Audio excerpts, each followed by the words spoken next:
Hi everyone, it's Edward Zula here, spiritual medium, metaphysical teacher, student of the universe, very grateful soul.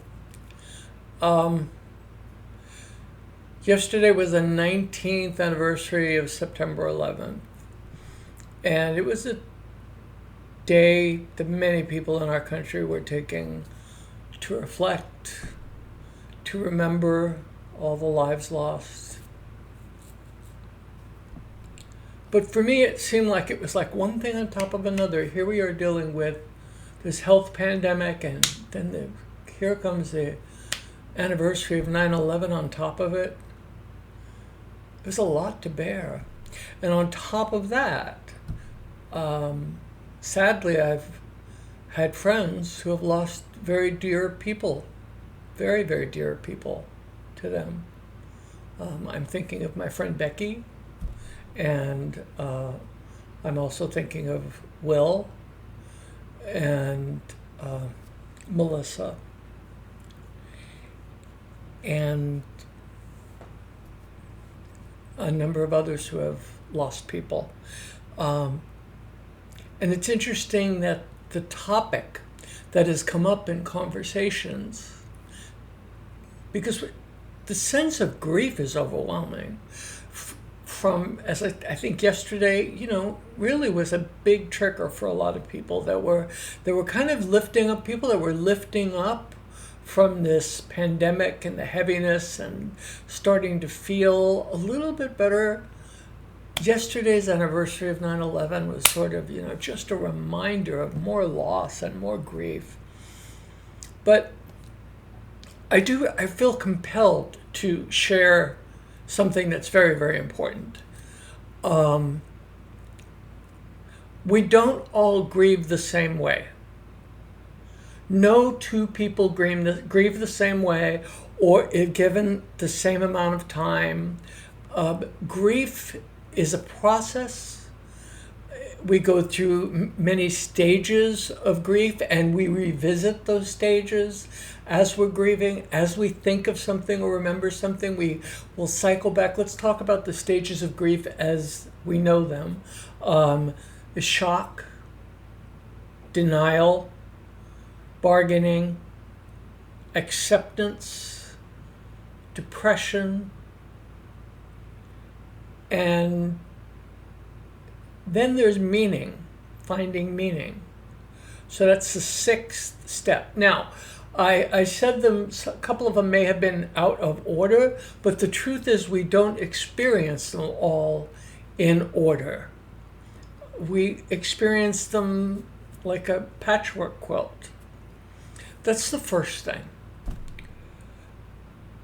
Shocked, denial, bargaining, acceptance, depression, and meaning. David Kessler has written a brilliant book about finding meaning, the sixth step, just as a reference for you. It amazes me that some people can have a tragedy and stand up in front of a crowd with 100 microphones at a press conference hours after losing someone tragically, and be articulate and strong and angry and able to be fully present to communicate a message. And then there are those of us that could never do something like that. Of course, it depends on the circumstances. The circumstances of your loss dictates the grief. So you have to understand that if you have been dealing with someone who has been sick for a very long time, and you know that this illness is ultimately going to result in their demise, you start grieving the minute you realize that. Your grief process is ignited. And you think about what it's going to be like without that person. And it may take weeks, it may take months, but you're grieving through that entire process. And what happens, and what people will feel guilty about, is they'll say, I feel relieved.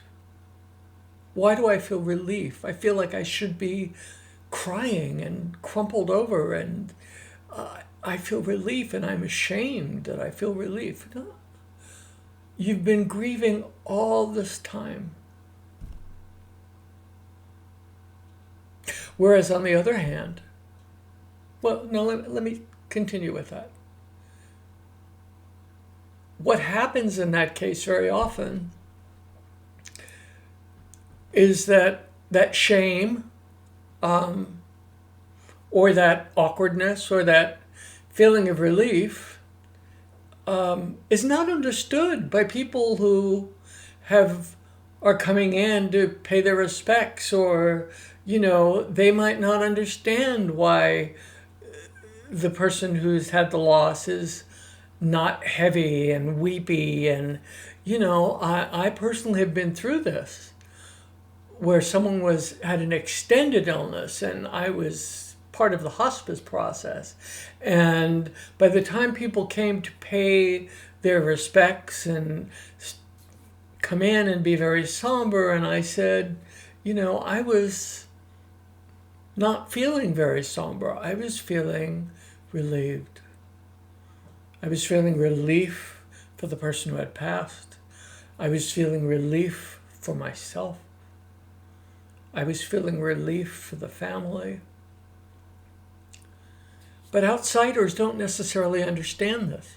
The other thing that outsiders don't understand, and I hate using the term outsiders, but other people seem to think that they know what is good for us with grief. They seem to know that, oh, come on, you should be over it by now. It's been a month, or it's been 2 months, or it's been 6 months. So why do you still have pictures of this person up in there? Why do you still have the clothes in why? It's none of their damn business. It's how you choose to grieve. It's what's right for you. Don't let anybody tell you how to grieve. The worst part is our system in this country, especially, where there's a specific set of time or amount of time you're allowed for bereavement with your employment. Some is ridiculously short. Like, they'll give you time to attend a funeral and have travel time and the funeral, and so you get 3 days. You don't even get a week in some companies. It could be your spouse. It could be your child. Others cannot dictate how we are to grieve.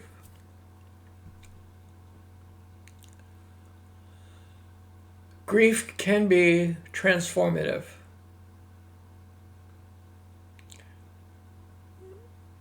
But more than anything, we have to be kind to ourselves. There are good things that can come from grief. We reconnect with our spirituality. We find people. We join grief groups and make connections. A lot of people are doing grief groups online now.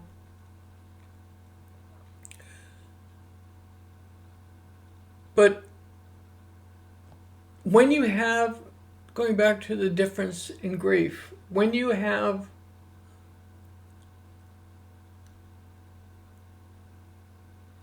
a sudden death, an unexpected, a tragic death,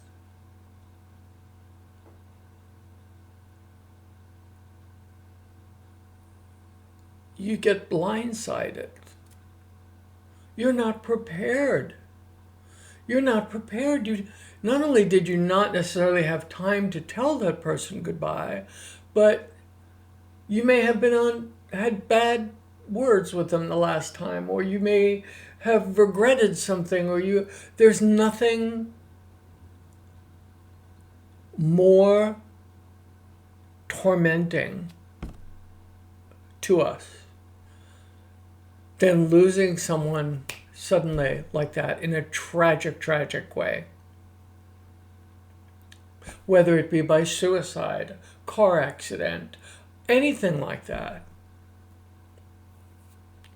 Victim of some crime. It rips our heart out. We are just not prepared. The state of shock. Shock and denial, and shock and denial. That's kind of where we exist for a while after that. And it takes time. It takes time. It doesn't matter whether you've lost someone tragically, suddenly, unexpectedly. In that case, you have to give yourself much more time to heal. You may need more support. You need more opportunities to talk about your experience and your loss with other people. But when you've been waiting for someone to cross over,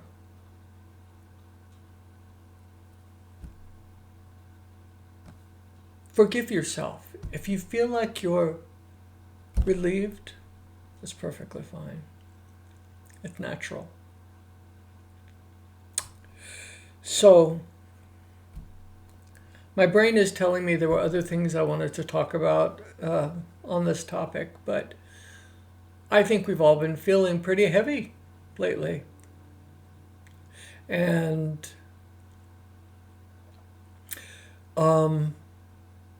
so, I'm not quite sure what to call this video. I don't really have an idea for a title, but I hope it's helpful to you. I always welcome your comments. Please give me your comments. And taking a hairpin turn here, I will be doing my drawing. We're kind of working on comments. I still have people adding their names to the list of wanting to be included in the drawing, and that's all well and good. I'm actually going to give out 2 free readings, and I thank you all. I feel very blessed and very supported, and I want you to know that you are too. And for those of you who have experienced a loss recently, know that your person, your loved one, is not far away. It's just another dimension. Talk to them. Tell them how you feel.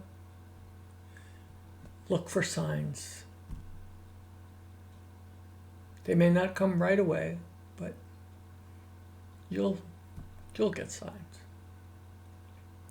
In the meantime,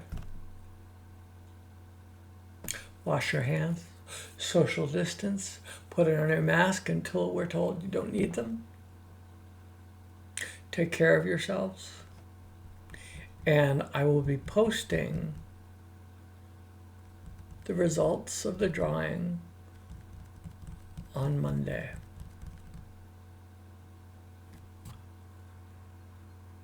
Have a good day. Bye.